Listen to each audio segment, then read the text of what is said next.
They found her body in pieces, just feet from her back door. No signs of a break-in, no intruder, just a blood-soaked pen and the chilling sound of low growls echoing through the trees.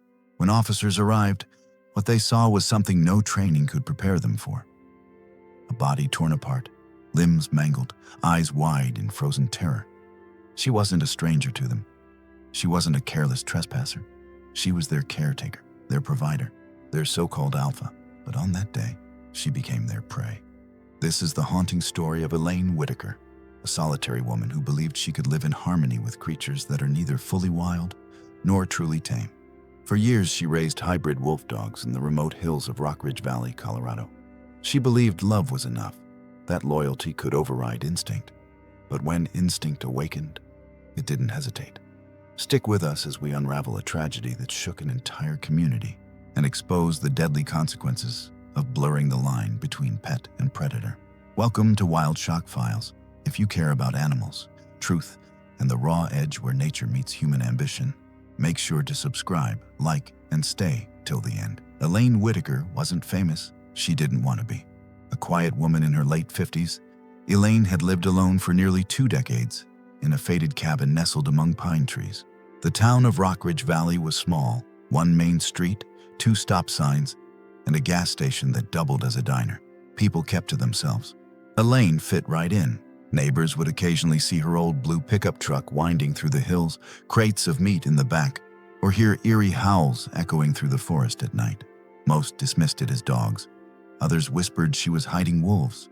And in a way, they were both right. Her property was ringed with tall fencing, haphazardly reinforced with lumber, scrap metal, and old livestock panels. Behind those fences lived her passion, a pack of 13 hybrid wolf dogs. Massive, muscular, and sharp-eyed, they looked like oversized huskies, but moved like something far older, far wilder. Elaine often said she didn't own them. She lived with them. To her, they weren't animals. They were her tribe. She had no husband, no children, but she had these creatures, and they were all she needed. Hybrid wolf dogs are exactly what they sound like, the offspring of a domestic dog and a wild wolf. They're often bred for their striking appearance, piercing eyes, thick fur, and commanding presence. Some are as docile as pets, others as dangerous as wild predators. But here's the catch. There's no way to predict which side will surface, or when. These animals live in a behavioral gray area. They are often too wild to be safely kept as pets, and too domesticated to survive in the wild. Their instincts are primal. They form strict pack hierarchies. They react aggressively to perceived threats. And when food or dominance is at play, they don't hesitate. Elaine, however, believed differently. On her old blog, now offline, she wrote long, poetic entries about bonding with her animals. She posted photos, her napping beside a full-grown male, her bottle-feeding pups, her walking barefoot among them like a member of the pack. She believed her love could overcome lineage. That trust, once earned, would never be broken. But those who understood hybrids warned, you are never their equal. You are never truly safe. Over the years, locals raised quiet concerns. Some reported seeing the hybrids pacing aggressively behind poorly secured fencing. Others said they heard what sounded like fights. Deep growls, snarls, the unmistakable sound of animals clashing in the night. A delivery driver once claimed one of the animals leapt against the fence as he approached. The entire structure shuddered. Animal control records, later revealed, confirmed 3 separate visits to Elaine's property. Each time, she assured them the animals were under control. Colorado, like many states, had inconsistent laws regarding hybrid wolf dogs. While some counties required permits, reinforced enclosures, or inspections, Rockridge Valley had no such rules. Elaine operated in a legal gray zone. She didn't have a kennel license. There were no formal inspections, and despite concerns, no one forced her to reduce the number of animals. One former officer put it simply, "We knew something wasn't right, but we had no way to stop it." Wolf dogs form packs, and within every pack is a strict social hierarchy. There are alphas, betas, and omegas, roles that determine everything from who eats first to who gets attention. When humans insert themselves into that dynamic, the lines blur. For years, Elaine was the alpha, but packs don't accept weakness. And as she aged, the pack noticed. Friends who visited said she moved slower. She had scratches on her arms, fading bruises. She brushed it off. Playtime, she called it. But the tension was growing. One visitor later told reporters, "You could feel it, that something wasn't right. The way they watched her, like they were waiting for something."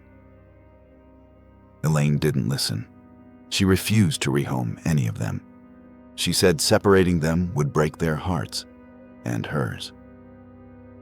August 31st began like any other. Elaine walked out to the main pen carrying 2 large metal buckets, one filled with raw meat, the other with kibble and supplements. She had done this every morning for years. Open the gate, step inside, spread the food, talk to them. But that morning, something had changed. Investigators later theorized that food aggression triggered the attack. Perhaps 2 males fought over meat. Perhaps one challenged Elaine's authority. What is known is this: at some point, the pack turned. She was bitten, then again, then pulled down. There were defensive wounds on her arms. Her nails were broken. Signs she tried to crawl away. Drag marks showed she didn't die instantly. She fought, but she was outnumbered. And once the frenzy began, it was unstoppable. By the time a friend grew concerned enough to call for a welfare check, Elaine had been dead for at least 36 hours. Her body was discovered inside the enclosure, torn, mutilated, surrounded by animals she once called family. The scene stunned first responders.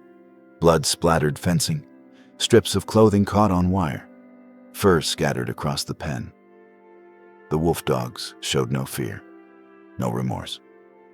They circled the body, growled at officers, and snapped at poles. Animal control made a grim decision. All 13 hybrids would be euthanized on site. It wasn't a choice made lightly. But the animals were aggressive, agitated, and viewed humans as threats or intruders. News spread like wildfire. Colorado woman killed by her own wolf dogs. 13 hybrids euthanized after fatal mauling. Some neighbors felt vindicated. They had warned this could happen. Others mourned, not just for Elaine, but for the animals. They didn't ask to be born hybrids, one advocate wrote. They were set up to fail. Elaine's death sparked outrage, not just because of what happened, but because it could have been prevented. Colorado had no statewide hybrid laws. Everything was left to counties. In Rockridge Valley, that meant no inspections, no permits, no enforcement. There was no regulation on how many hybrids one person could keep. No mandatory fencing standards. No medical reporting. Elaine wasn't the first. In 2022, a man in Texas was mauled by 2 hybrids he had raised since puppies. In 2021, a teenage girl in Oregon was nearly killed after leaning too close to an enclosure. Each case ended in tragedy. Each time, nothing changed. Elaine Whitaker was not a villain. She was passionate, devoted. She loved those animals more than anything else in the world. But love isn't enough when you're dealing with wild instinct. She believed she was building a sanctuary. Instead, she walked into a trap of her own making, one forged in trust and shattered by instinct. Experts have warned for years, hybrid wolf dogs are not pets. They are unpredictable, powerful, and dangerous, especially in numbers. Elaine's story is not a fluke. It's a cautionary tale for animal lovers, lawmakers, and everyone who believes they can tame the wild. So now we ask, should hybrids be legal to own? Where do we draw the line between animal passion and dangerous obsession? If this story moved you, share it. Not for views, but because the next life at risk might not be the owner. It could be a child, a neighbor, a bystander. Elaine Whitaker believed she was part of the pack. But nature doesn't care what we believe. Nature only obeys instinct. Thanks for watching Wild Shock Files. Subscribe for more stories that reveal the untamed truth behind the animals we think we understand.